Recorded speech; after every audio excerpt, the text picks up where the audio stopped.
ఆ తల్లి ఒకనాడు లోకములనన్నిటినీ రక్షించడానికి తన మంగళసూత్రాన్ని నమ్మి పరమశివుడికి అనుమతి ఇచ్చిందా లేదా?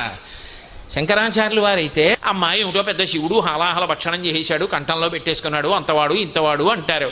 ఏమిటి అమ్మాయిని గొప్ప? ఆ హాలాహలం దాగినా ఆయనకి ఏమీ అవలేదంటే, అమ్మ నీ సౌమాంగల్య చిహ్నాలు, నీ చెవి తాటంకములమ్మా, నీ మంగళసూత్రం, నీ చెవి తాటంకాలు అంత గొప్పవయ్యుండి నువ్వు నిత్య సౌభాగ్యని వయ్యుంటే ఆయనకి ఏమవుతుందమ్మా? విషం దాగినా ఏమవలేదు. అది కారణం. నీ గొప్ప, ఆయన గొప్ప కాదన్నారు. ఆ తల్లి లోకములను ఎల్ల వేళలా రక్ష చేస్తుంటుంది, కాపాడుతుంటుంది. దేవతా స్త్రీలు స్వర్గలోకంలో ఉండేవారు ఏదో కల్పవృక్షాన్ని, కామధేనువుని, చింతామణిని నమ్ముకుంటారు. కానీ అమ్మవారిని నమ్ముకున్న వాడికో ఈ కామధేనువులు, కల్పవృక్షాలు, చింతామణులు ఇవన్నీ ఏం అక్కర్లేదు. వాడు ఎంత ఆపదలో ఉండనివ్వండి, ఆ తల్లి పాదములను ఒక్కసారి నమ్ముకుని అమ్మా అన్నాడా, ఉత్తర క్షణంలో రక్షణ పొందుతాడు.